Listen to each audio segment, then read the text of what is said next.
Hello, everybody. Welcome one and welcome all. It's me, Venvymous Gaming. But today I won't be gaming. I'm gonna be reading. I'm excited to try this. I don't know how it's gonna go. If you guys are gonna enjoy it or not, but I do want to give it an honest shot.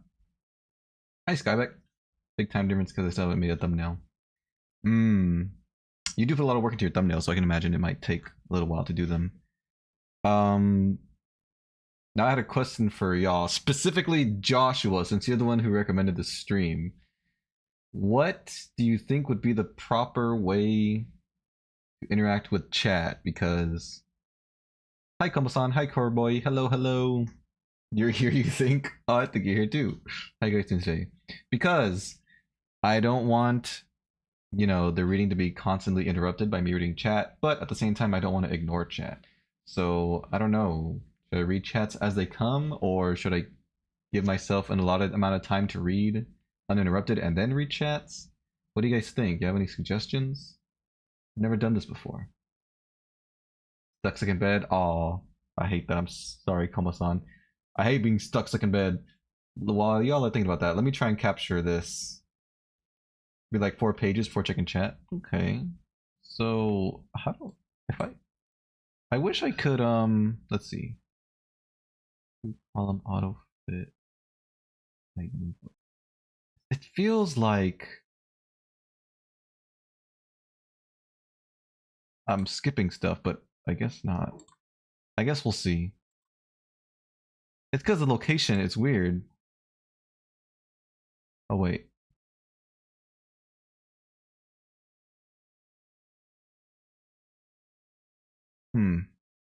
We'll see. If I need to change anything, I'll change anything. But anyway, that's good. That's a good idea, Kerboy. I think I'll try that. Let me see if I can capture. This would be, I guess it would not a display. I guess it would be a window capture. Where's window capture? There you are. Reading. We'll capture this one. Okay, I definitely gotta edit this for you guys. Let's see. We're gonna start here, chapter 1, an unexpected party. We are gonna, let me see. Transform this. We can crop. I guess that's good. Now let me do this much, just in case they show some stuff.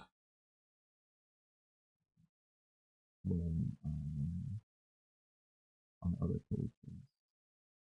I guess that's okay. And y'all don't need to see. Whoops. Y'all don't need to see that stuff. And y'all don't need to see the very bottom. I suppose. It might be a bit small, but the point's gonna be for me to read it to you guys. It's okay if you can't see everything.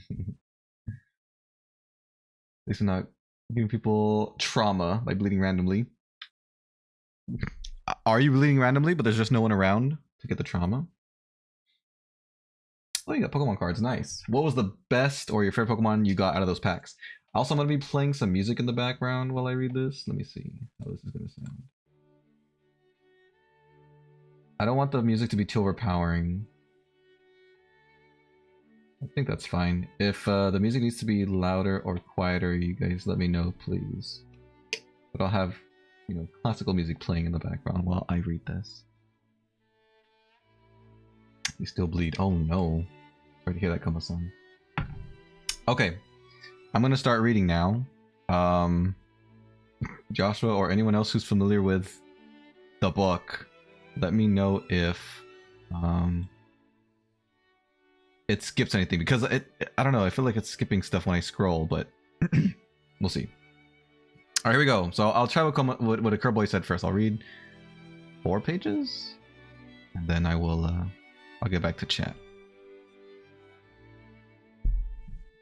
In a hole in the ground there lived a hobbit Not a nasty, dirty, wet hole filled with the ends of worms and an oozy smell, nor yet a dry, bare, sandy hole with nothing in it to sit down on or to eat.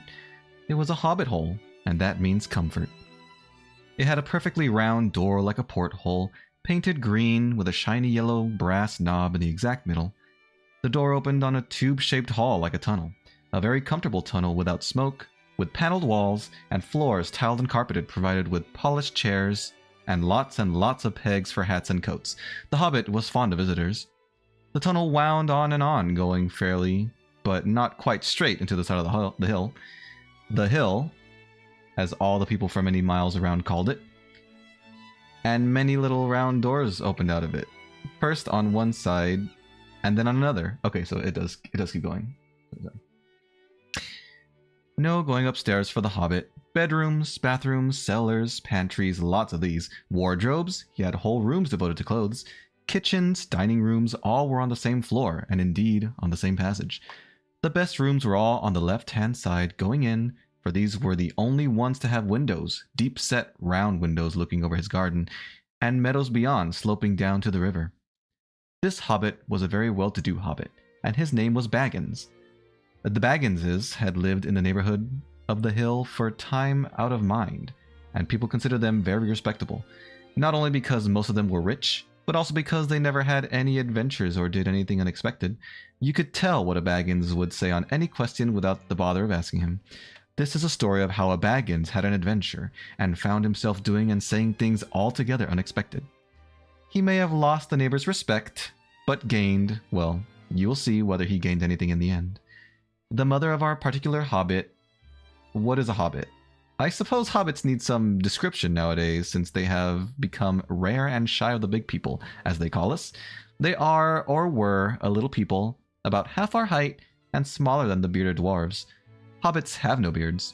There is little or no magic about them, except the ordinary everyday sort, which helps them to disappear quietly and quickly when large stupid folk like you and me come blundering along, making a noise like elephants which they can hear a mile off. They are inclined to be fat in the stomach.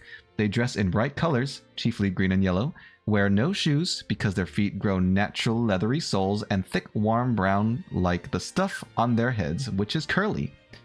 Thick warm brown hair. Like the stuff on their heads, which is curly, have long, clever brown fingers, good-natured faces, and laugh deep, fruity laughs, especially after dinner, which they have twice a day when they can get it. Now you know enough to go on with. As I was saying, the mother of this Hobbit, Bilbo Baggins, that is, was the famous Belladonna Took, one of the 3 remarkable daughters of the Old Took, head of the Hobbits who lived across the water, the small river that ran at the foot of the hill. It was often said in other families that long ago one of the Took ancestors must have taken a fairy wife. That was, of course, absurd, but certainly there was something not entirely Hobbit-like about them, and once in a while members of the Took clan would go and have adventures. They discreetly disappeared, and the family hushed it up. But the fact remained that the Tooks were not as respectable as the Bagginses, though they were undoubtedly richer. Not that Belladonna Took ever had any adventures after she became Mrs. Bungo Baggins. Bungo, that was Bilbo's father, built the most luxurious hobbit hole for her, and partly with her money, that was to be found either under the hill or over the hill or across the water, and there they remained to the end of their days. Still, it is probable that Bilbo, her only son, although he looked and behaved exactly like a second edition of his solid and comfortable father, got something a bit queer in his makeup from the Took side, something that only waited for a chance to come out. The chance never arrived until Bilbo Baggins was grown up, being about 50 years old or so, and living in the beautiful hobbit hole built by his father, which I have just described for you, until he had, in fact, apparently settled down immovably. Alright. So let me see the chat. So, you guys let me know, is the music fine? It looks like the story's not skipping. You got Iono's Kilowattrel illustration rare. Oh, nice. Pokemon song. Not familiar with the book, but I am with the movies. Even the Hobbit movies? Hello, Lincoln. Well, this kind of pirating a book. Doctor say it's no different from reading in public. I hope YouTube sees it that way. I mean, you know, technically you can play music in public. People won't say anything, but can't play music on YouTube. But it's okay. I'll give it a try. I want to see, you know, If if YouTube says no, maybe next time I can try without showing the book. Maybe they'll be mad at that. I don't know. We'll see. Good. You saw the movies too. Nice. Well, you let me know. I mean, I don't know how much you're going to be here for, Skybeck, but you let me know if the movies did the book justice or not. Or if there's a lot of details in the book that the movie never went over. I'll send a picture. Thanks, Komo-san. You have a most remarkable reading voice. Thank you, Josh. I appreciate that. I appreciate it. Okay. And what about the pacing? Are we good with me reading 4 pages, then looking at chat? I will continue. I'll do 4 more pages, and you guys let me know. Alright. By some curious chance one morning long ago in the quiet of the world, when there was less noise and more green, and the hobbits were still numerous and prosperous, and Bilbo Baggins was standing at his door after breakfast smoking an enormous long wooden pipe that reached nearly down to his woolly toes, neatly brushed, Gandalf came by. Gandalf, if you had heard only a quarter of what I have heard about him... Sorry. Gandalf, if you had heard only a quarter of what I have heard about him, and I have only heard very little of all there is to hear, you would be prepared for any sort of remarkable tale. Tales and adventures sprouted up all over the place whenever he went, in the most extraordinary fashion.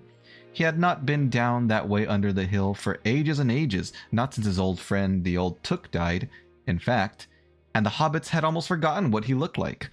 He had been away over the hill and across the water on business of his own since they were all small hobbit boys and hobbit girls.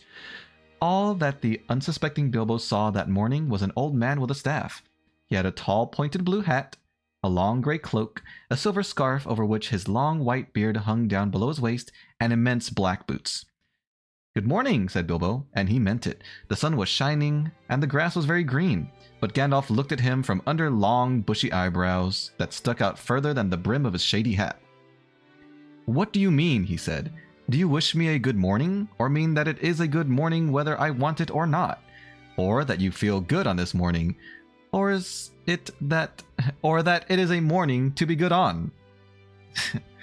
"All of them at once," said Bilbo. "And a very fine morning for a pipe of tobacco out of doors, into the bargain. If you have a pipe about you, sit down and have a fill of mine. There's no hurry, we have all day before us." Then Bilbo sat down on a seat by his door, crossed his legs, and blew out a beautiful grey ring of smoke that sailed up into the air without breaking and floated away over the hill. "Very pretty," said Gandalf, "but I have no time for smoke-blowing rings this morning. I have no time to blow smoke rings this morning. I am looking for someone to share in an adventure that I am arranging, and it is very difficult to find anyone." "I should think so, in these parts. We are plain, quiet folk and have no use for adventures. Nasty, disturbing, uncomfortable things make you late for dinner. I can't think what anybody sees in them," said our Mr. Baggins, and stuck one thumb behind his braces and blew out another even bigger smoke ring. Then he took out his morning letters and began to read, pretending to take no more notice of the old man. He had decided that he was not quite his sort, and wanted him to go away. But the old man did not move. He stood leaning on his stick and gazing at the hobbit without saying anything, till Bilbo got quite uncomfortable and even a little cross. "Good morning," he said at last. "We don't want any adventures here, thank you. You might try over the hill or across the water." By this he meant that the conversation was at an end. "What a lot of things you do use good morning for," said Gandalf. "Now you mean that you want to get rid of me, and that it won't be good till I move off." Not at all, my dear sir. Let me see, I don't think I know your name." Yes, my dear sir, and I do know your name, Mr. Bilbo Baggins. And you do know my name, though you don't remember that I belong to it. I am Gandalf, and Gandalf means me. To think that I should have lived to be good morninged by Belladonna Took's son, as if I was selling buttons at the door." Gandalf! Good gracious me! Not the wandering wizard that gave old Took a pair of magic diamond studs that fastened themselves and never came undone until ordered? Okay, nothing new. Hopefully we're going good. Hopefully you guys are fine with this. I will continue. "Not the fellow who used to tell such wonderful tales at parties, about dragons and goblins and giants and the rescue of princesses and the unexpected luck of widows' sons? Not the man that used to make such particularly excellent fireworks. I remember those. Old Took used to have them on Midsummer's Eve. Splendid! They used to go up like great lilies and snapdragons and laburnums of fire and hang in the twilight all evening." You will notice already that Mr. Baggins was not quite so prosy as he liked to believe, also that he was very fond of flowers. Dear me, he went on, not the Gandalf who was responsible for so many quiet lads and lasses going off to the blue for mad adventures? Anything from climbing trees to visiting elves, or sailing in ships, sailing to other shores?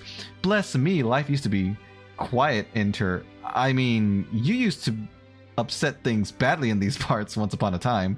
I beg your pardon, but I had no idea you were still in business. What else should I be? Said the wizard. All the same, I am pleased to find you remember something about me. You seem to remember my fireworks kindly, at any rate. And that is not without hope. Indeed, for your old grandfather Took's sake, and for the sake of poor Belladonna, I will give you what you asked for. I beg your pardon, I haven't asked for anything. Yes, you have, twice now. My pardon. I give it to you. In fact, I will go so far as to send you on this adventure. Very amusing for me, very good for you, and profitable, too. Very likely, if you ever get over it.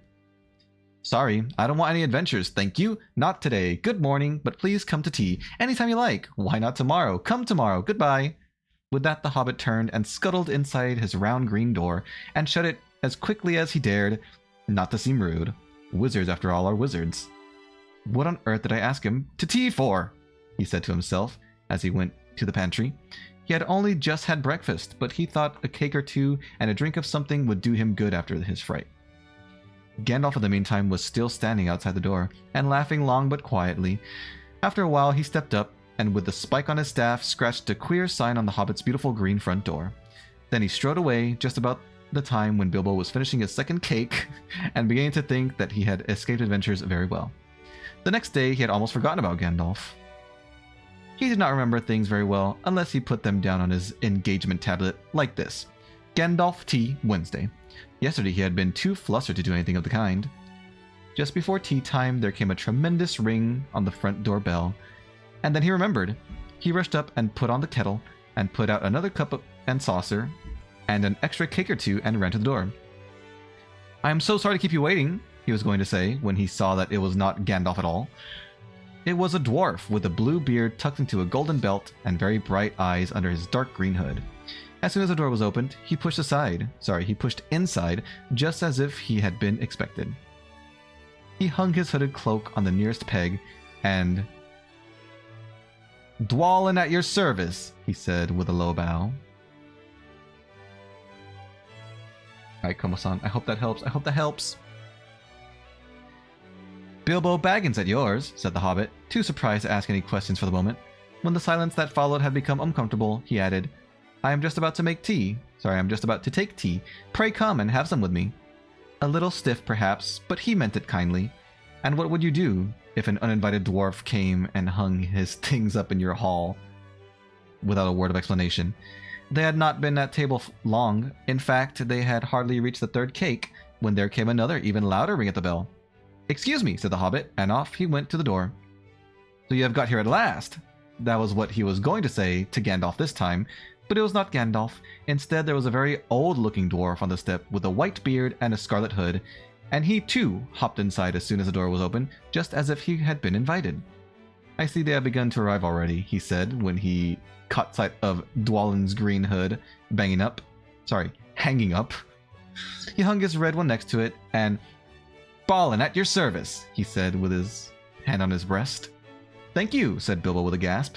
It was not the correct thing to say, but they have begun to arrive had flustered him badly. He liked visitors, but he liked to know them before they arrived, and he preferred to ask them himself. He had a horrible thought that the cakes might run short, and then he, as the host, he knew his duty had stuck to it however painful. He might have to go without. Come along in and have some tea, he managed to say after taking a deep breath. A little beer would suit me better, if it is all the same to you, my good sir, said Balin with a white beard. But I don't mind some cake, a seed cake if you have any. Lots, Bilbo found himself answering, to his own surprise, and he found himself scuttling off too, to the cellar to fill a pint beer mug, and then to a pantry to fetch 2 beautiful round seed cakes, which he had baked that afternoon for his after-supper morsel. When he got back, Balin and Dwalin were talking at the table like old friends. As a matter of fact, they were brothers. Bilbo plumped down the beer and the cake in front of them, when loud came a ring at the bell again, and then another ring. Gandalf for certain this time, he thought as he puffed along the passage, but it was not. It was 2 more dwarves, both with blue hoods, silver belts, and yellow beards, and each of them carried a bag of tools and a spade. In they hopped as soon as the door began to open. Bilbo was hardly surprised at all. Love the music? Good. I'm glad it's adding to the experience. Let me quickly drink some water.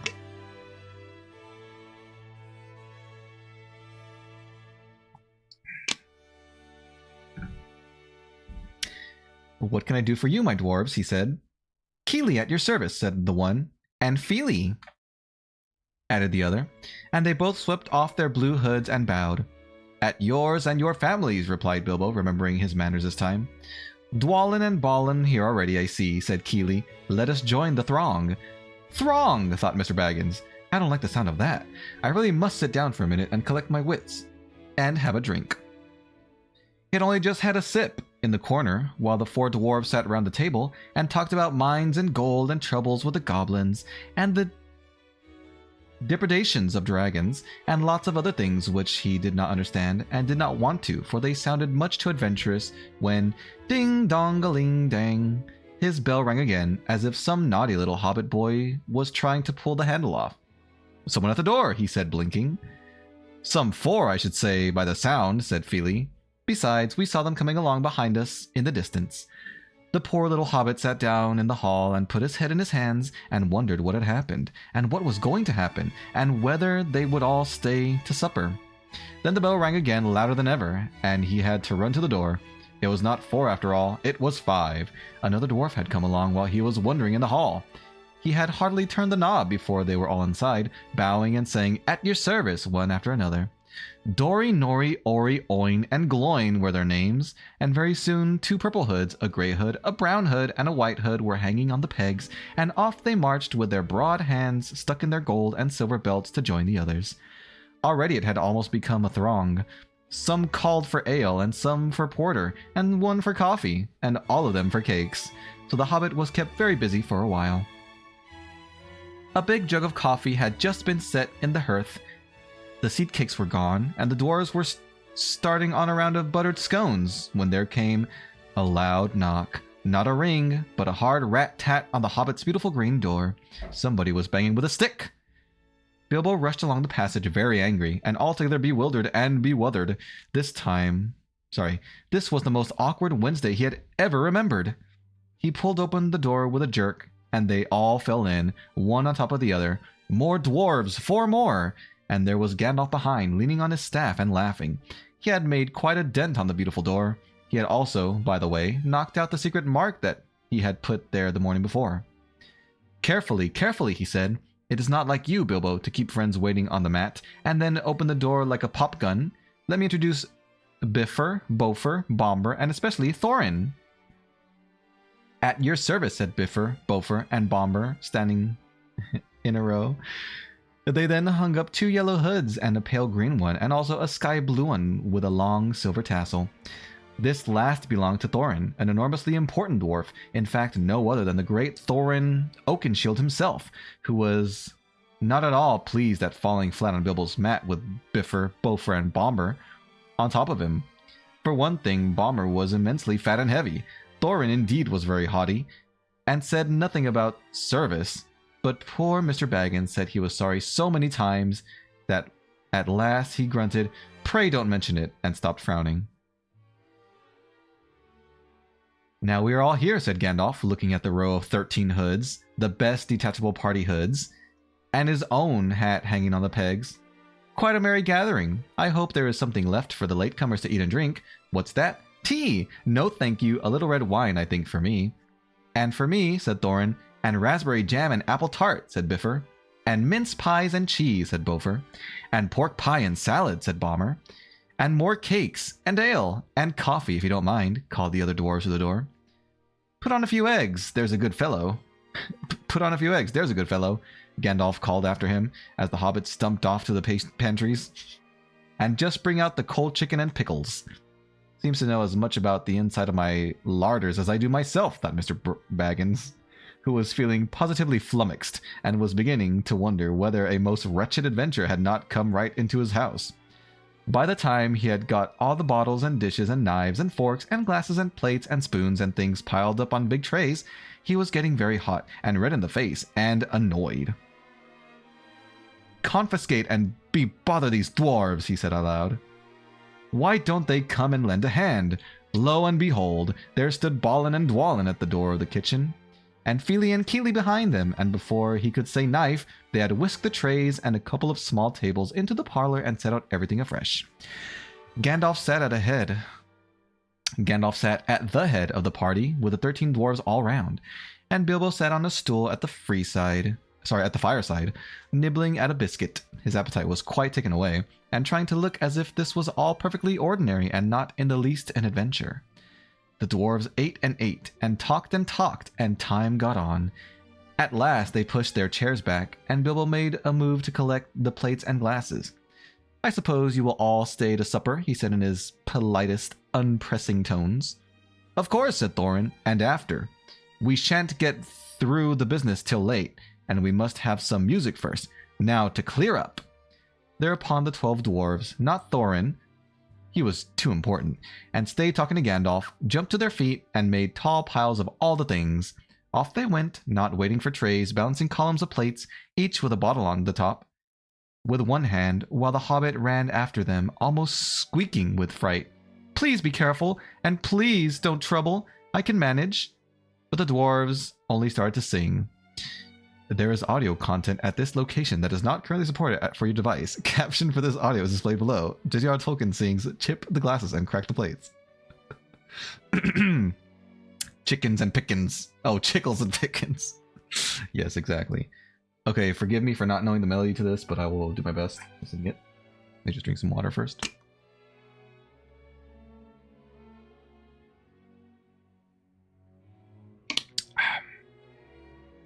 I'm 11% of the way done, apparently. Oh, I started at 8%, so I've only made 3% progress. Chip the glasses and crack the plates, blunt the knives and bend the forks. That's what Bilbo Baggins hates. Smash the bottles and burn the corks. Cut the cloth and tread on the fat. Pour the milk on the pantry floor. Leave the bones on the bedroom mat. Splash the wine on every door. Dump the crocks in a boiling bowl. Whoops. Pound them up with a thumping pole, and when you finished, if any are whole, send them down to the hall to roll. That's what Bilbo Baggins hates. So carefully with the plates. And of course they did none of these dreadful things, and everything was cleaned and put away, safe as quick as lightning. While the Hobbit was turning round and round in the middle of the kitchen, trying to see what they were doing. Then they went back and found Thorin with his feet on the fender smoking a pipe. He was blowing the most enormous smoke rings, and wherever he told one to go, it went, up the chimney, or behind the clock on the mantelpiece, or under the table, or round and round the ceiling. But wherever it went, it was not quick enough to escape Gandalf. Pop! He sent a smaller smoke ring from his short clay pipe straight through each one of Thorin's. Then Gandalf's smoke ring would go green and come back to hover over the wizard's head. He had a cloud of them about him already, and in the dim light it made him look strange and sorcerous. Bilbo stood still and watched. He loved smoke rings, and then he blushed to think how proud he had been yesterday morning of the smoke rings he had sent up the wind over the hill. "Now for some music," said Thorin. "Bring out the instruments." Keely and Feely rushed for their bags and brought back little fiddles. Dori, Nori, and Ori brought out flutes from somewhere inside their coats. Bomber produced a drum from the hall. Biffer and Bofer went out too, and came back with clarinets that they had left among the walking sticks. Dwalin and Balin said, "Excuse me, I left mine in the porch." "Just bring mine in with you," said Thorin. They came back with vials as big as themselves, and with Thorin's harp wrapped in a green cloth. It was a beautiful golden harp, and when Thorin struck it, the music began all at once, so sudden and sweet that Bilbo forgot everything else, and was swept away into dark lands under strange moons, far over the water and very far from his hobbit hole under the hill. The dark came into the room from the little window that opened in the side of the hill. The firelight flickered, it was April, and still they played on, while the shadow of Gandalf's beard wagged against the wall.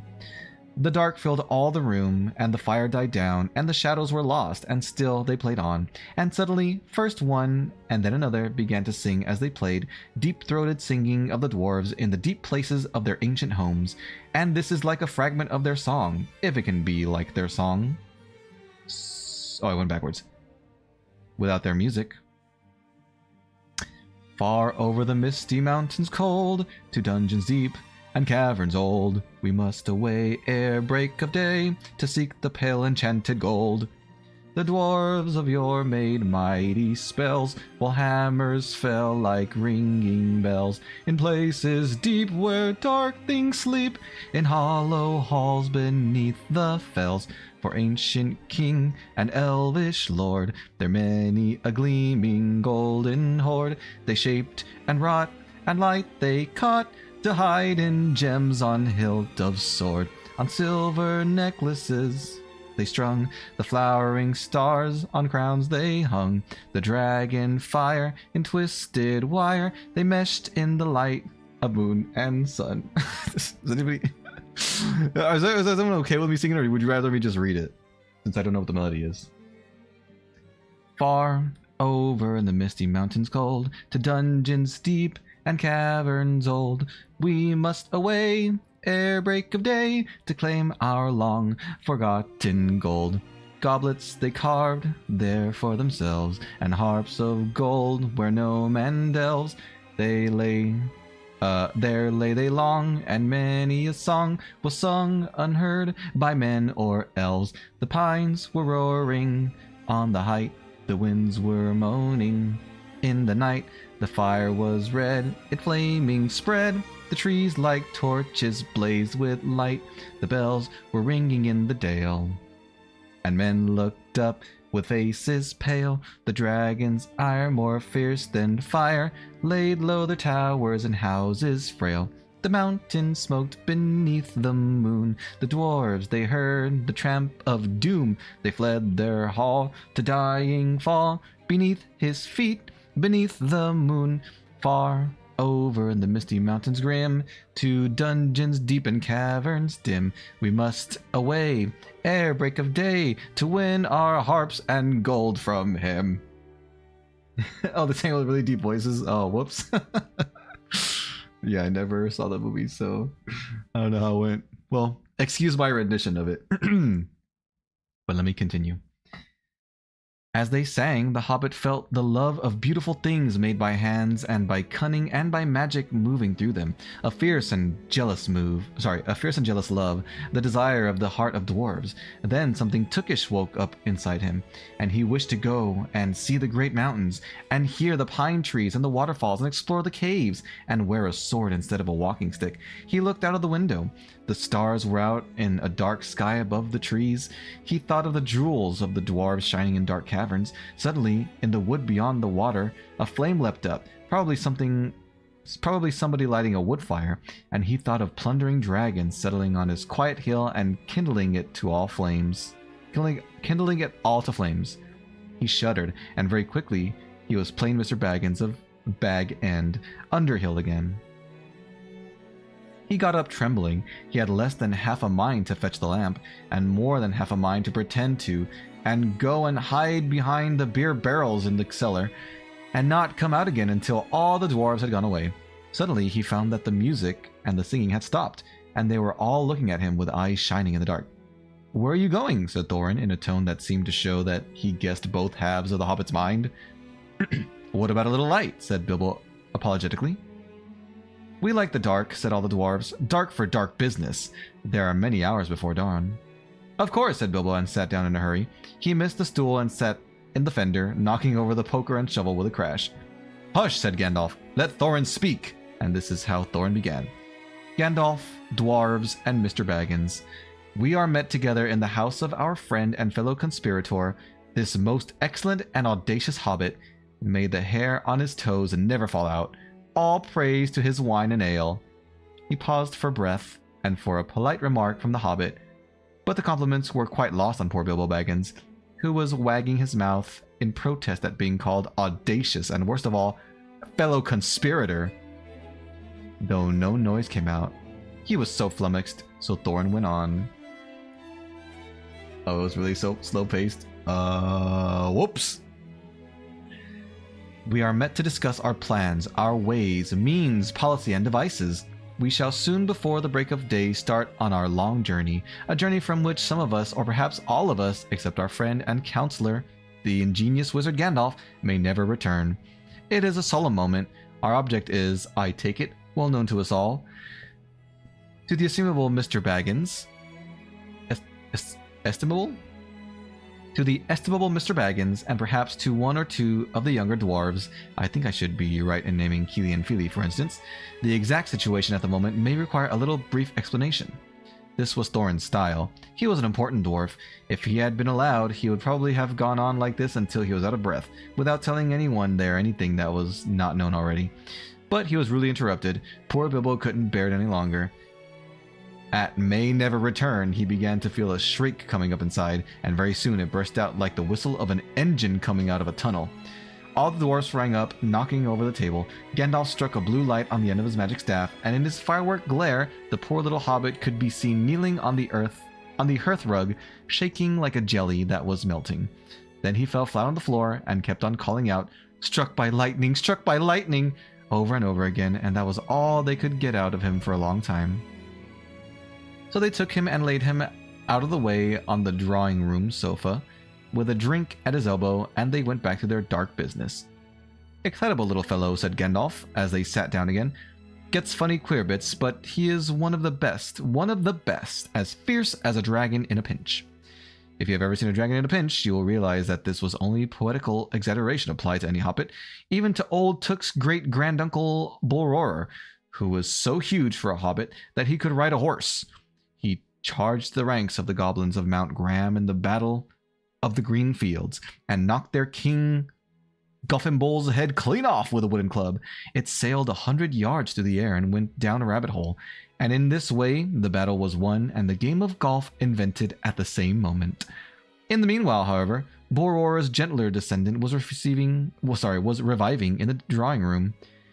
After a while and a drink, he crept nervously to the door of the parlor. This is what he heard, Glowing, speaking.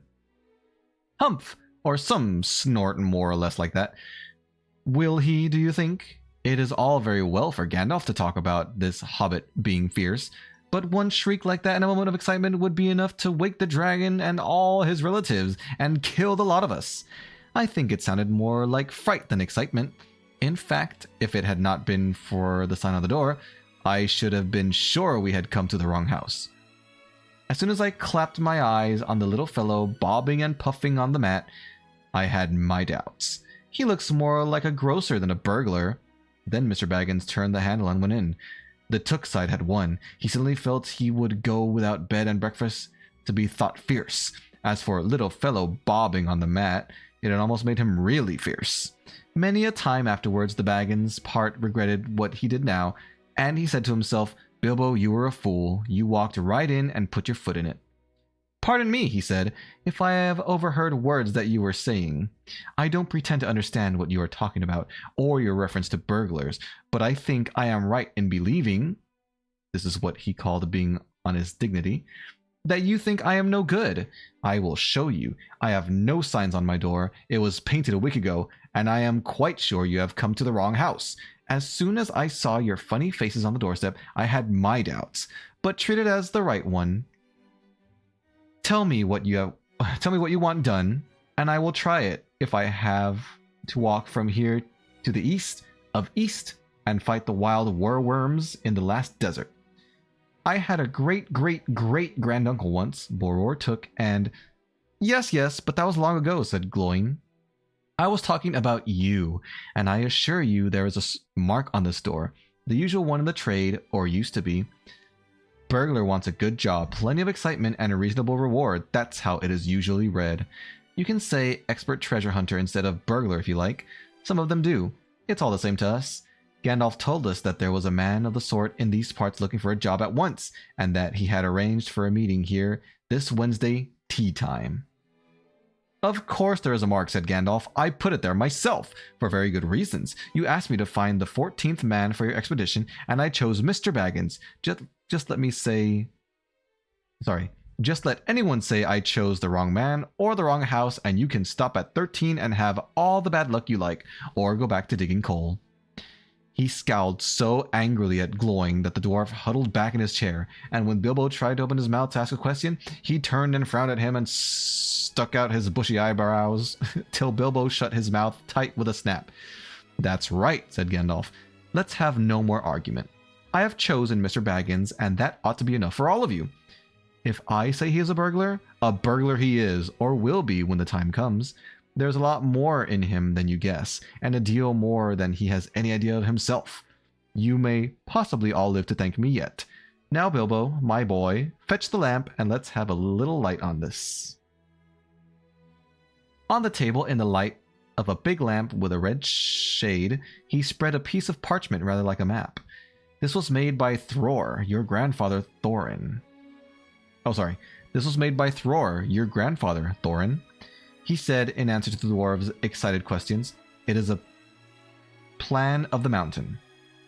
"I don't see that this will help us much," said Thorin disappointedly after a glance. "I remember the mountain well enough, and the lands about it, and I know where Mirkwood is, and the withered heath where the great dragon spread." "There is a dragon marked in red on the mountain," said Balin, "but it will be easy enough to find him without that, if ever we arrive there." "There is one point that you haven't noticed," said the wizard, "and that is the secret entrance. You see that rune on the west side, and the hand pointing to it from the other runes? That marks a hidden passage to the lower halls. Look at the map in this chapter, and you will see they're the runes in red." Can I zoom in? Let me see, hold on. Oh, whoops. That was the wrong thing. Get rid of that. Well, I don't think I can zoom in, but there's the map, all right. There are runes on the left side of the map. Hello, Koma-san. Welcome back. Welcome back. Do you feel any better? How was the shower?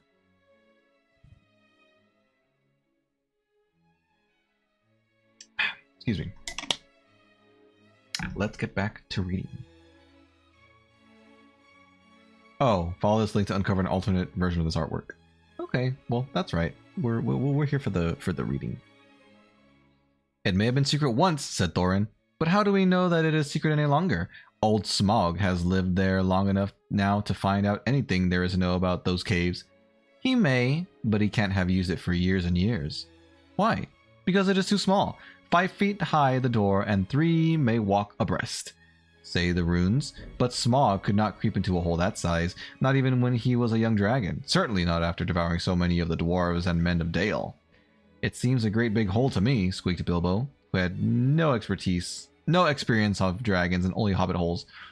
He was getting excited and interested again, so that he forgot to keep his mouth shut. He loved maps, and in his hall there hung a large one of the country round, with all his favorite walks marked on it in red ink. "How could such a large door be kept secret from everybody outside, apart from the dragon?" he asked. "He was only a little hobbit, you must remember." "In lots of ways," said Gandalf, "but in what way this one has been hidden we don't know without going to see. From what it says on the map, I should guess there is a closed door which has been made to look exactly like the side of the mountain. That is the usual dwarves' method. I think that is right, isn't it?" "Quite right," said Thorin.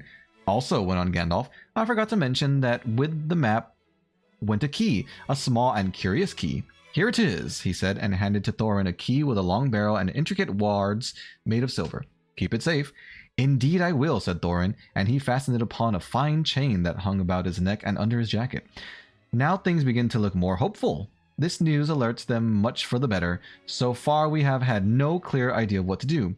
We thought of going east, as quiet and careful as we could, as far as the Long Lake. After that, the trouble would begin." "A long time before that, if I know anything about the roads east," interrupted Gandalf. "We might go from there up along the river running," went on Thorin, taking no notice. "And so to the ruins of Dale, the old town in the valley there, under the shadow of the mountain. But we none of us like the idea of the front gate. The river runs right out of it through the great cliff at the south of the mountain, and out of it comes the dragon too, far too often, unless he has changed his habits. That would be no good, said the wizard. Not without a mighty warrior, even a hero. I tried to find one, but warriors are busy fighting one another in distant lands, and in this neighborhood, heroes are scarce or simply not to be found. Swords in these parts are mostly blunt, and axes are used for trees and shields as cradles or dish covers. And dragons are comfortably far off and therefore legendary. That is why I settled on burglary, especially when I remembered the existence of a side door. And here is our little Bilbo Baggins, the burglar, the chosen and selected burglar. So now let's get on and make some plans. Feel a bit better? That's good, that's good. I'm glad you're feeling a little bit better, Komo-san. Happy to hear it, happy to hear it. Very well then, said Thorin, supposing the burglar expert gives us some ideas or suggestions. He turned with mock politeness to Bilbo. First, I should like to know a bit more about things, said he, feeling all confused and a bit shaky inside, but so far still tookishly determined to go on with things. I mean about the gold and the dragon and all that, and how it got there and who it belongs to, and so on and further. Bless me, said Thorin. Haven't you got a map? And didn't you hear our song? And haven't we been talking about all this for hours? All the same, I should like it all plain and clear, said he obstinately, putting on his business manner, usually reserved for people who try to borrow money off him, and doing his best to appear wise and prudent and professional and live up to Gandalf's recommendation. Also, I should like to know about risks, out-of-pocket expenses, time required, and remuneration? Remuneration, and so forth, by which he meant, what am I going to get out of it? And am I going to come back alive? Oh, very well, said Thorin. Long ago in my grandfather Thror's time, our family was driven out of the far north and came back with all their wealth and their tools to this mountain on the map. It had been discovered by my far ancestor, Thrain the Old, but now they mined and they tunneled and they made huger halls and greater workshops. And in addition, I believe they found a good deal of gold and great many jewels too. Anyway, they grew immensely rich and famous, and my grandfather was king under the mountain again, and treated with great reverence by the mortal men who lived to the south and were gradually spreading up the running river as far as the valley overshadowed the mountain. By the mountain. They built the merry town of Dale there in those days. Kings used to send for our smiths, and reward even the least skillful most richly. Fathers would beg us to take their sons as apprentices, and pay us handsomely, especially in food supplies, which we never bothered to grow or find ourselves. Altogether, those were good days for us, and the poorest of us had money to spend and to lend, and leisure to make beautiful things just for the fun of it, not to speak of the most marvelous and magical toys, the like of which is not to be found in the world nowadays. So my grandfather's halls became full of armor and jewels and carvings and cups, and the toy market of Dale was the wonder of the north. Gonna grab some licorice. Calt auto drop? Cult auto drop. Calt auto drop? I'll need explanation on what that is when you get back, Komo-san. Excuse me. Undoubtedly, that was what brought the dragon. Dragons steal gold and jewels, you know, from men and elves and dwarves, wherever they can find them. And they guard their plunder as long as they live, which is practically forever unless they are killed, and never enjoy a brass ring of it. Indeed, they hardly know a good bit of work from a bad, though they usually have a good notion of the current market value, and they can't make a thing for themselves, not even mend a little loose scale of their armor.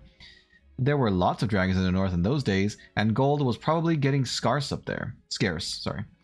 With the dwarves flying south or getting killed, and all the general waste and destruction that dragons make going from bad to worse. But there was a most specially greedy, strong, and wicked worm called Smog. One day he flew up into the air and came south. The first we heard of it was a noise like a hurricane coming from the north, and the pine trees on the mountain creaking and cracking in the wind. Some of the dwarves who happened to be outside, I was one luckily, a fine adventurous lad in those days, always wandering about, and it saved my life that day. Well, from a good way off we saw the dragon settle on our mountain in a spot of flame. Then he came down the slopes, and when he reached the woods, they all went up in fire. By that time, all the bells were ringing and in Dale, and the warriors were arming. The dwarves rushed out of their great gate, but there was the dragon waiting for them. None escaped that way. The river rushed up in steam, and a fog fell on Dale. Excuse me. And in the fog, the dragon came on them and destroyed most of the warriors. The usual unhappy story. It was only too common in those days. Then he went back and crept in through the front gate and routed out all the halls, and the lanes, and tunnels, alleys, cellars, mansions, and passages. After that, there were no dwarves left alive inside, and he took all their wealth for himself. Probably, for that is the dragon's way, he has piled it all up in a great heap far inside, and sleeps on it for a bed. Later he used to crawl out of the great gate and come by night to Dale, and carry away people, especially maidens, to eat, until Dale was ruined, and all the people dead or gone. What goes on there now, I don't know for certain, but I don't suppose anyone lives nearer to the mountain than the far edge of the long lake nowadays. The few of us that were well outside sat and wept in hiding, and cursed Smaug, and there we were unexpectedly joined by my father and my grandfather with singed beards. Singed beards. They looked very grim, but they said very little. When I asked how they had got away, they told me to hold my tongue, and said that one day, in the proper time, I should know. After that we went away, and we have had to earn our livings as best we could, up and down the lands, often enough sinking as low as blacksmith work, or even coal mining.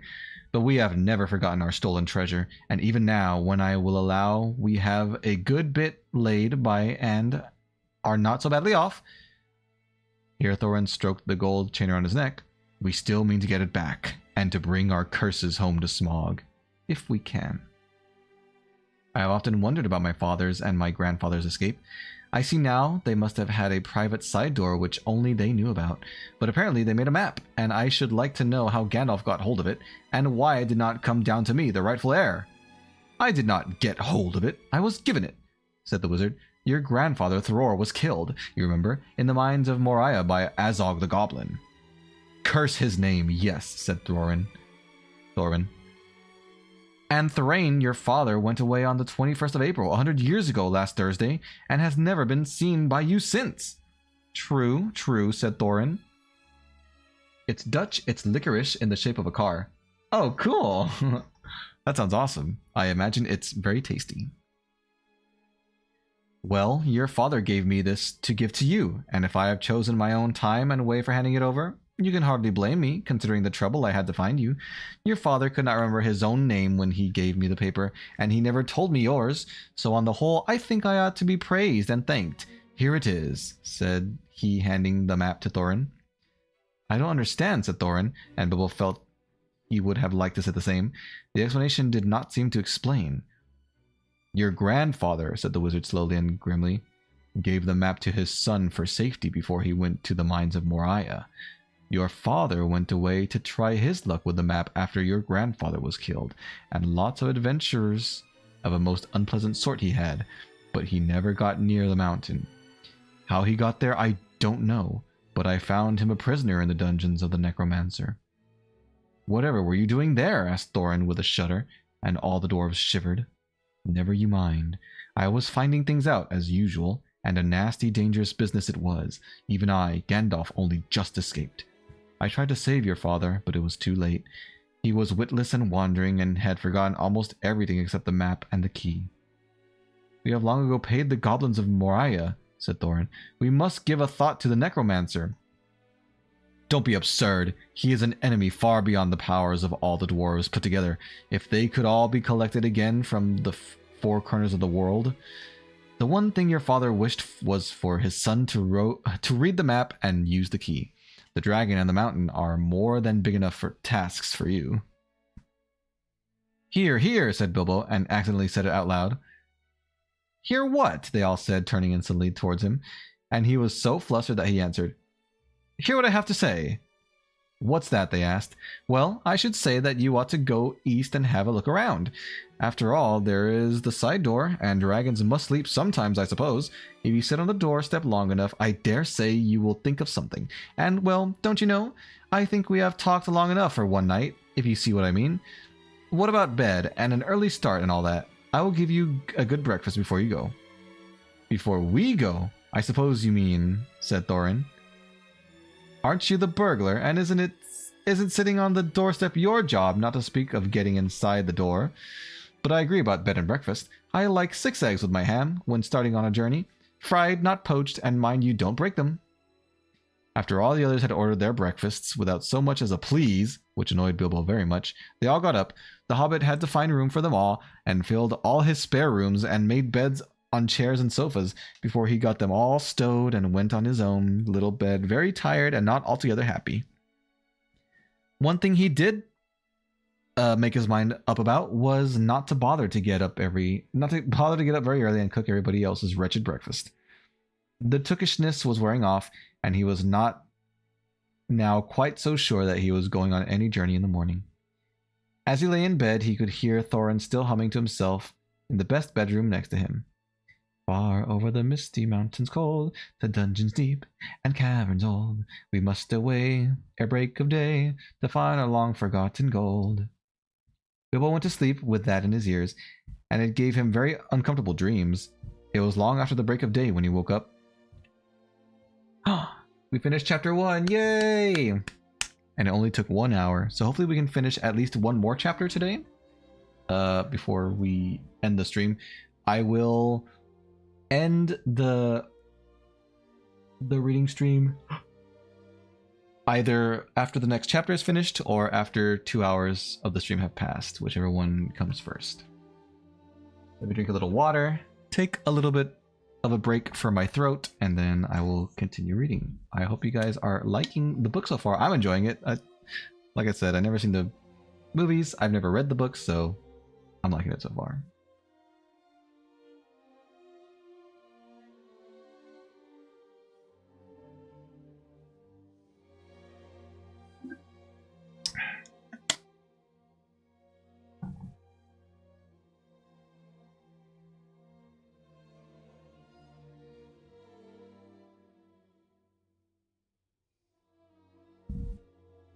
Sorry about the sound of slamming. Oh, cool, Komo-san. Yeah, I took a look at the picture you sent in the Discord. Nice, that is really really pretty. The Iono is so cute in that. I just want to rest my voice a little bit longer.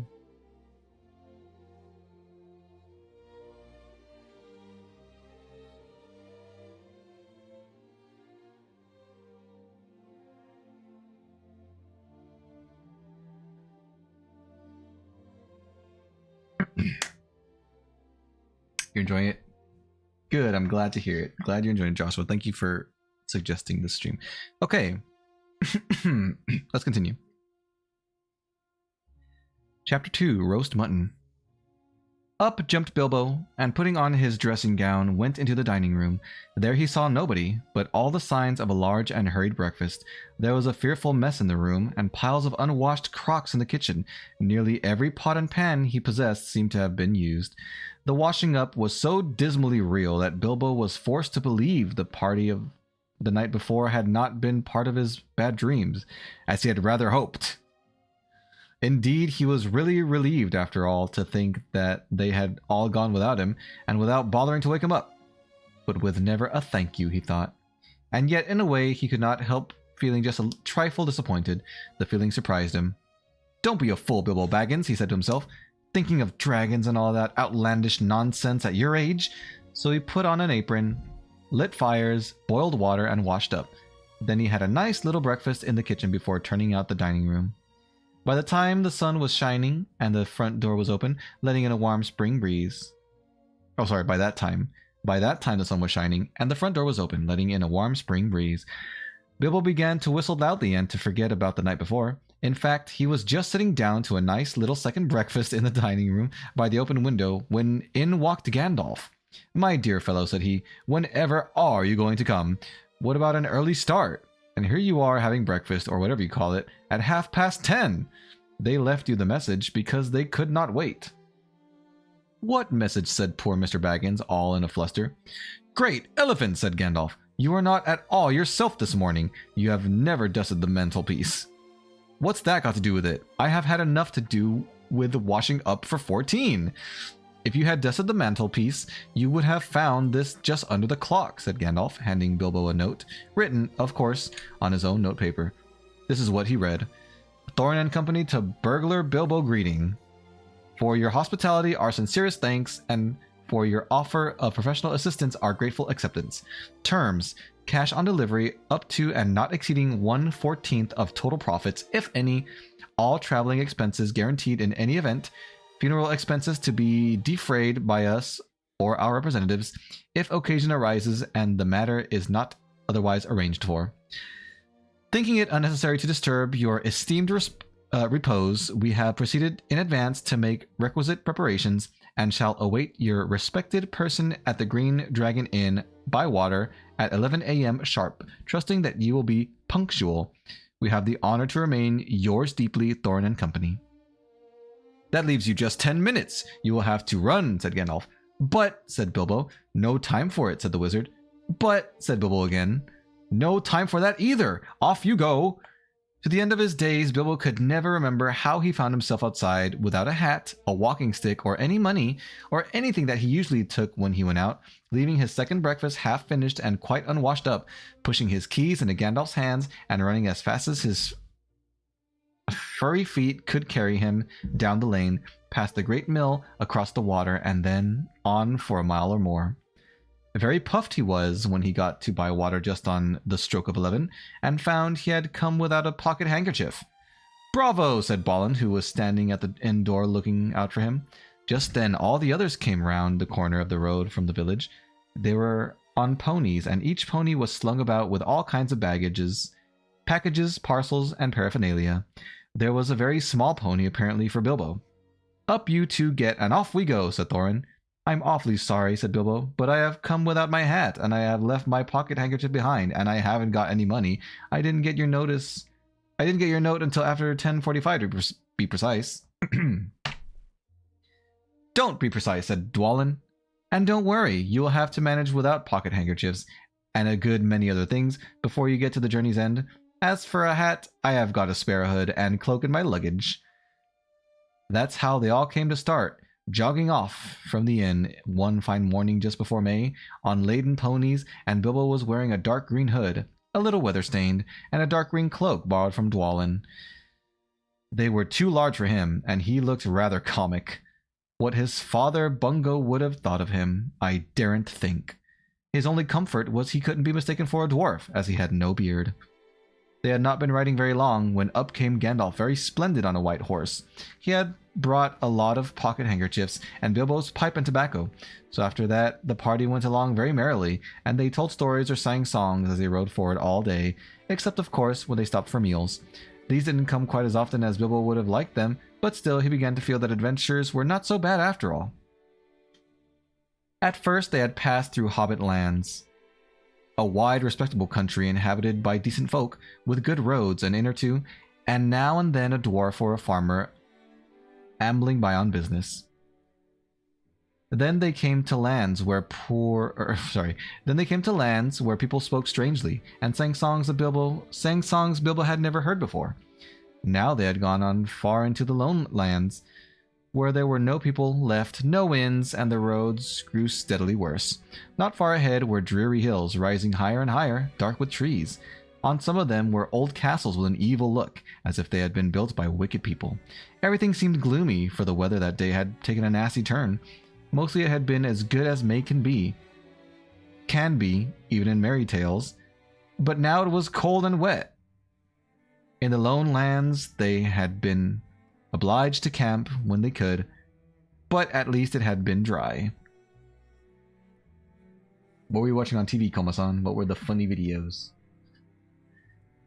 To think it will soon be June, grumbled Bilbo, as he splashed along behind the others in a very muddy track. It was after tea time, it was pouring with rain, and had been all day. His hood was dripping into his eyes. His cloak was full of water.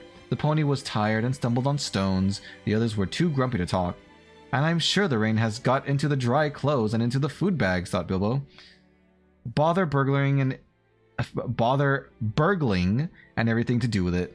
I wish I was at home with my nice hole by the fire, with the kettle just beginning to sing. It was not the last time that he wished that. Still, the dwarves jogged on, never turning around or taking any notice of the hobbit. Somewhere behind the gray clouds, the sun must have gone down, for it began to get dark as they went down into a deep valley with a river at the bottom. Wind got up, and willows along its banks bent and sighed. Fortunately, the road went over an ancient stone bridge, for the river, swollen with the rains, came rushing down from the hills and mountains in the north. It was nearly night when they had crossed over. The wind broke up the gray clouds, and a wandering moon appeared above the hills between the flying rags. Then they stopped, and Thorin muttered something about supper. "And where shall we get a dry patch to sleep on?" Not until then did they notice that Gandalf was missing. So far he had come all the way with them, never saying if he was in the adventure or merely keeping them company for a while.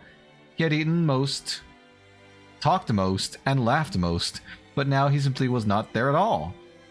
"Just when a wizard would have been most useful too," groaned Dori and Nori, who shared the hobbits' views about regular meals plenty and often. They decided in the end that they would have to camp where they were. They moved to a clump of trees, and though it was drier under them, the wind shook the rain off the trees, and the drip, drip was most annoying. Also, the mischief seemed to have gotten into the fire. Dwarves can make a fire almost anywhere out of almost anything, wind or no wind, but they could not do it that night, not even Oin and Gloin, who were especially good at it. Then one of the ponies took fright at nothing and bolted. He got into the river before they could catch him, and before they could get him out again, Fili and Kili were nearly drowned, and all the baggage that was carried was washed off away with him. Of course, it was mostly food, and there was mighty little left for supper, and less for breakfast. Oh my goodness, they're having a rough time of it. They lost all their stuff. It's a show called Laughing at Home Videos. It shows all kind of funny videos. Oh, cool. We have something here called America's Funniest Home Videos. That I assume it's similar. Nice, Kuma-san. Hope you're enjoying it. Alright, there's more audio. Interesting. Let me just drink a little bit of water.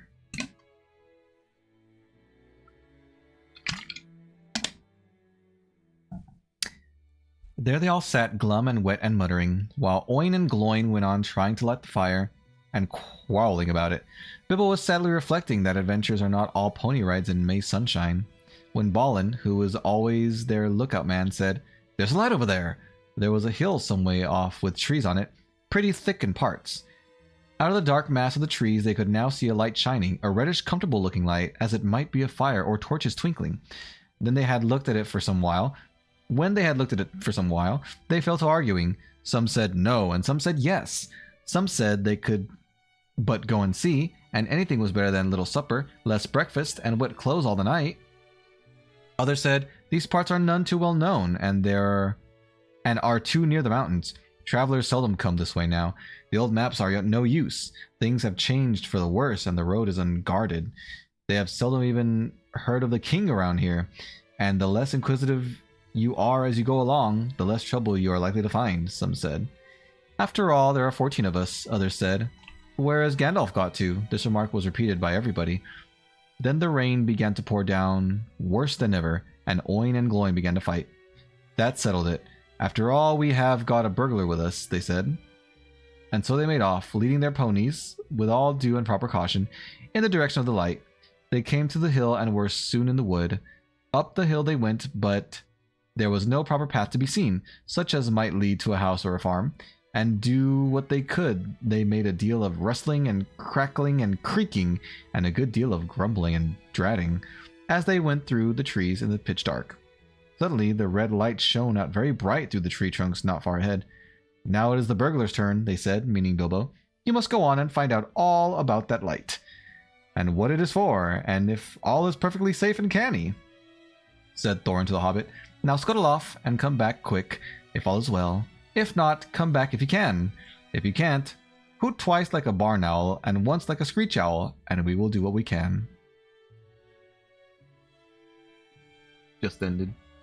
Hopefully you can find some more funny videos to watch. Off Bibble had to go, before he could explain that he could not hoot even once like any kind of owl, any more than fly like a bat. But at any rate, hobbits can move quietly in woods, absolutely quietly. They take a pride in it, and Bilbo had sniffed more than once what he called all this dwarvish racket as they went along, though I don't suppose you or I would have noticed anything at all on a windy night, not if the whole cavalcade had passed 2 feet off.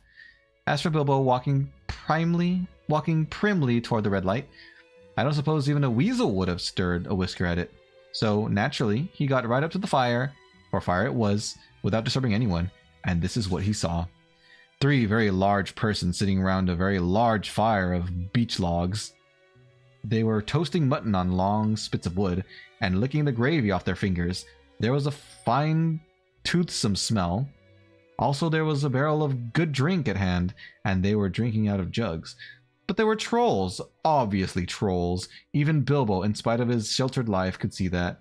From the great heavy faces of them, and their size, and the shape of their legs, not to mention their language, which was not drawing room fashion at all. At all!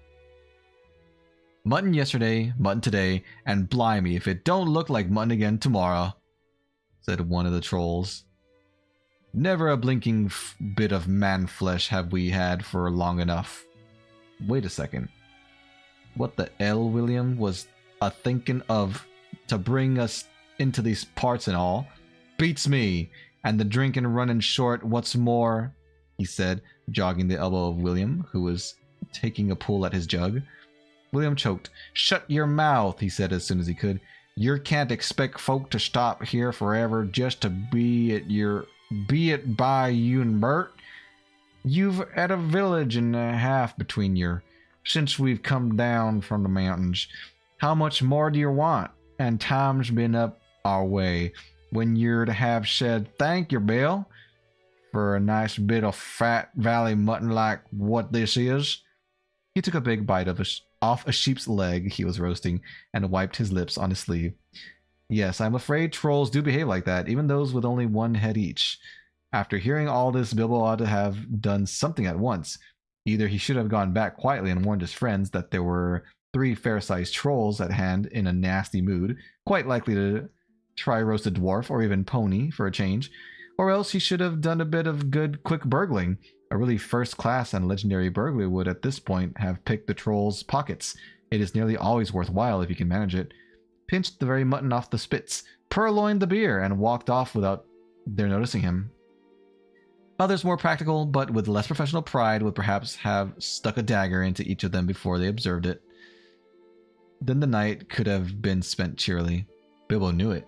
He had read of a good many things he had never seen or done. He was very much alarmed as well as disgusted. He wished himself 100 miles away, and yet somehow he could not go straight back to Thorin and company empty-handed. So he stood and hesitated in the shadows of the various burglarious proceedings he had heard of. Picking the troll's pockets seemed least difficult, so at last he crept behind a tree just behind William. Bert and Tom went off to the barrel. William was having another drink. Then Bilbo plucked up courage and put his little hand in William's enormous pocket. There was a purse in it, as big as a bag to Bilbo. Ha, thought he, warming to his new work as he lifted it carefully out. This is a beginning. Hi, Jackson. Why does it say I'm on... what, Minecraft? What says that? Who says I'm on Minecraft? But hello, hello. I am reading The Hobbit. It was! Trolls' purses are the mischief, and this was no exception. Who are you? It squeaked as it left the pocket, and William turned around at once and grabbed Bilbo by the neck before he could duck behind the tree. Blimey, Bet, look what I've copped, said William. What is it? Said the others coming up. Lum me if I knows. What are ye? Bilbo Baggins, a hobbit, said poor Bilbo, shaking all over and wondering how to make owl noises before they throttled him. A hobbit, said they, a bit startled. Oh, good night, Kamo-san. Sorry, I missed your chat. Good night. What was I? A hobbit, they said a bit startled. Trolls are slow in the uptake and mighty suspicious about anything new to them. What's a hobbit got to do with my pocket anyway? Said William. And can you cook 'em? Said Tom. You can try, said Bert, picking up a skewer. He wouldn't make above a mouthful, said William, who had already had a fine supper. Not when he was skinned and boned. Perhaps they're more like 'em round about, and we might make a pie, said Bert. Here you, are there any more of your sort of sneaking in these here woods, you nasty little rabbit? He said, looking at the hobbit's furry feet, and he picked him up by the toes and shook him. Yes, lots, said Bilbo, before he remembered not to give his friends away. No, none at all, not one, he said immediately afterwards. What do you mean? Said Bert, holding him right way up by the hair this time. What I say, said Bilbo, gasping, and please don't cook me, kind sirs. I am a good cook myself, and cook better than I cook. If you see what I mean, I'll cook beautifully for you, a perfectly beautiful breakfast for you, if only you won't have me for supper. Poor little blighter, said William. He had already had as much supper as he could hold. Also, he had lots of beer. Poor little blighter, let him go. Not till he says what he means by lots and none at all, said Bert. I don't want to have me throat cut in me sleep. Hold his toes in the fire till he talks. I won't have it, said William. I caught him anyway. You're a fat fool, William, said Bert, as I've said afore this evening. And you're a lout, and I won't take that from you, Bill Huggins, says Bert, and puts his fist in William's eye. Oh my gosh. Then there was a gorgeous row. A gorgeous row. Bilbo had just enough wits left when Bert dropped him on the ground to scramble out of the way of their feet before they were fighting like dogs and calling one another all sorts of perfectly true and applicable names in very loud voices. Excuse me. Soon they were locked in one another's arms and rolling nearly into the fire, kicking and thumping, while Tom whacked at them both with a branch to bring them to their senses. And that, of course, only made them madder than ever. That would have been the time for Bilbo to have left, but his poor little feet had been very squashed in Bert's big paw, and he had no breath in his body, and his head was going round. So there he lay for a while, panting, just outside the circle of firelight. It says on Minecraft you're online. What the heck? Let me check if that's true in Task Manager real quick. Also, am I going to be busy? I will be busy today because... Oh god. Sorry. I will be busy today because I am going to do something in the evening with a group of people, and I need to make sure I grade papers before that because tomorrow I'm not going to have the opportunity. So I do need to grade papers for Monday for work. Let me see. Well, I don't see my Minecraft on my task manager, so hopefully that's just a bug or something.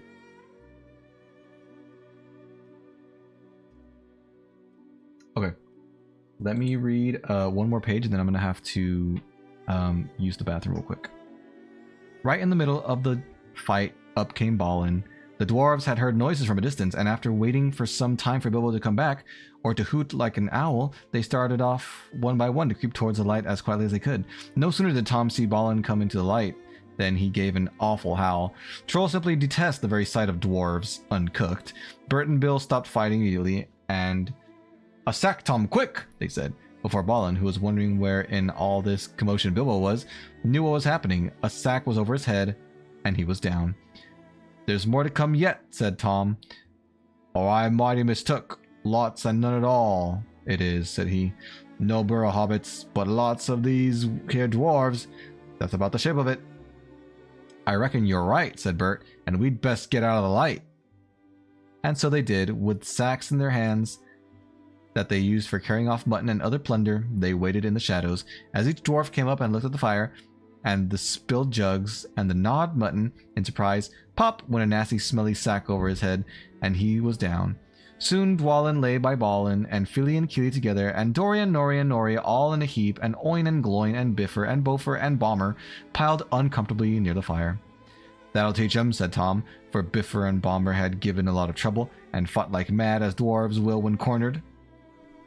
Okay, I need to use the bathroom, so I'm stepping out, but I will be right back.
Okay, I'm back. Let's continue. Thorin came last, and he was not caught unawares. He came expecting mischief and didn't need to see his friend's legs sticking out of sacks to tell him that things... Oh, whoops. Whoops. That things were not all well. He stood outside in the shadows some way off and said, "What's all this trouble? Who has been knocking my people out? About?" "It's trolls," said Bilbo from behind a tree. They had forgotten all about him. "They're hiding in the bushes with sacks," said he. "Oh, are they?" said Thorin, and he jumped forward to the fire before they could leap on him. He caught up a big branch all on fire at one end, and Bert got that end in his eye before he could step aside. That put him out of the battle for a bit. Bilbo did his best. He caught a hold of Tom's leg as well as he could. It was thick as a young tree trunk, but he was sent spinning up into the top of some bushes when Tom kicked the sparks up in Thorin's face. Dang. The trolls, look at them. They're so scary. That's really pretty, the smoke. Looks really nice. Tom got the branch in his teeth for that, and lost one of the front ones. It made him howl, I can tell you. But just at that moment, William came up behind and popped a sack right over Thorin's head and down to his toes. And so the fight ended. A nice pickle they were all in now, all neatly tied up in sacks, with 3 angry trolls and 2 with burns and bashes to remember, sitting by them arguing whether they should roast them slowly, or mince them fine and boil them, or just sit on them one by one and squash them into jelly, and Bilbo up in a bush, with his clothes and his skin torn, not daring to move for fear they should hear him. Oops. It was just then that Gandalf came back. But no one saw him. The trolls had just decided to roast the dwarves now and eat them later. That was Bert's idea, and after a lot of argument, they had all agreed to it. "No good roasting them now. It'd take all night," said a voice. Oh, it would take all night, said a voice. Bert thought it was William's. "Don't start that argument all over again, Bill," he said, "or it will take all night." "Who's arguing?" said William, who thought it was Bert that had spoken. "You are," said Bert. "You're a liar," said William, and so the argument began all over again. In the end, they decided to mince them fine and boil them, so they got a great black pot and took out their knives. "No good boiling them. We ain't got no water, and it's a long way to the well and all," said a voice. Bert and William thought it was Tom's. "Shut up," said they, "or we'll never have done.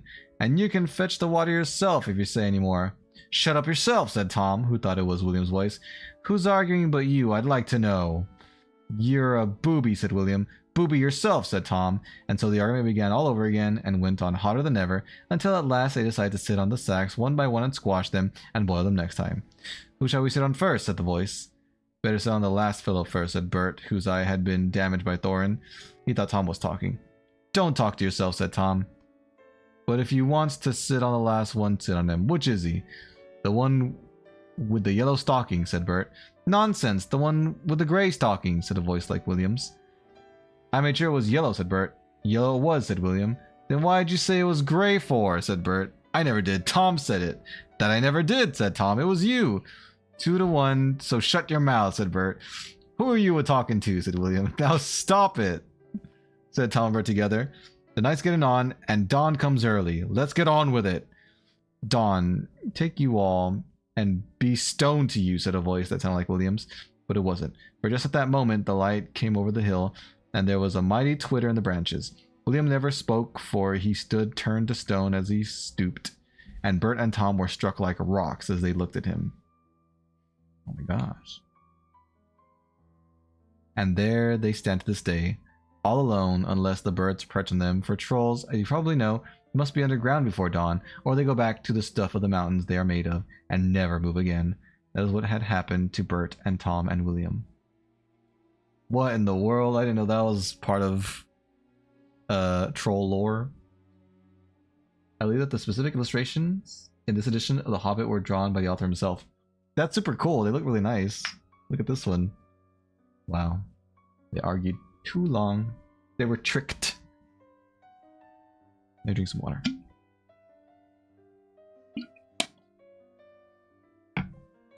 "Excellent," said Gandalf, as he stepped from behind a tree and helped Bilbo to climb down out of a thorn bush. Then Bilbo understood. It was the wizard's voice that had kept the trolls bickering and quarreling until the light came and made an end of them. The next thing was to untie the sacks and let out the dwarves. They were nearly suffocated and very annoyed. They had not at all enjoyed lying there listening to the trolls making plans for roasting them and squashing them and mincing them. They had to hear Bilbo's account of what had happened to him twice over before they were satisfied. Silly time to go practicing pinching and pocket picking, said Bomber, when what we wanted was fire and food. And that's just what you wouldn't have got of those fellows without a struggle in any case, said Gandalf. Anyhow, you are wasting time now. Don't you realize that the trolls must have a cave or a hole dug somewhere near to hide from the sun? We must look into it. They searched about and soon found the marks of Troll's stony boots going away through the trees. They followed the tracks up the hill until, hidden by bushes, they came on a big door of stone leading to a cave, but they could not open it. Not though they all pushed while Gandalf tried various incantations. Would this be any good? Asked Bilbo when they were getting tired and angry. I found it on the ground where the trolls had their fight. He held out a largish key, though no doubt William had thought it very small and secret. It must have fallen out of his pocket, very luckily, before he was turned to stone. Why on earth didn't you mention it before? They cried. Gandalf grabbed it and fitted it into the keyhole. Then the stone door swung back with one big push, and they all went inside. There were bones on the floor, and a nasty smell was in the air. But there was a good deal of food jumbled carelessly on shelves and on the ground, among an untidy litter of plunder, of all sorts, from brass buttons to pots full of gold coins standing in the corner. But there were lots of clothes, too, hanging on the walls, too small for trolls. I am afraid they belonged to victims, and among them were several swords of various makes, shapes, and sizes. Two caught their eyes particularly, because of their beautiful scabbards and jeweled hilts. Gandalf and Thorwin each took one of these, and Bilbo took a knife in a leather sheath. It would have made only a tiny pocket knife for a troll, but it was as good as a short sword for the hobbit. These look like good blades, said the wizard, half drawing them and looking at them curiously. They were not made by any troll, nor by any smith among men in these parts and days, but when we can read the runes on them, we shall know more about them. Let's get out of this horrible smell, said Fili. So they carried out the pots of coins, and such food as was untouched and looked fit to eat, also one barrel of ale which was still full. By that time they felt like breakfast, and being very hungry they did not turn their noses up at what they had got from the troll's larder. Their own provisions were very scanty. Now they had bread and cheese and plenty of ale and bacon to toast in the embers of the fire. Hope that I will do this again sometime. I will. I would love to. Again, I just need to see and make sure that YouTube is okay with it, that they don't give me some kind of strike or anything like that. But if they're fine with it, yeah, I'd love to do it sometime.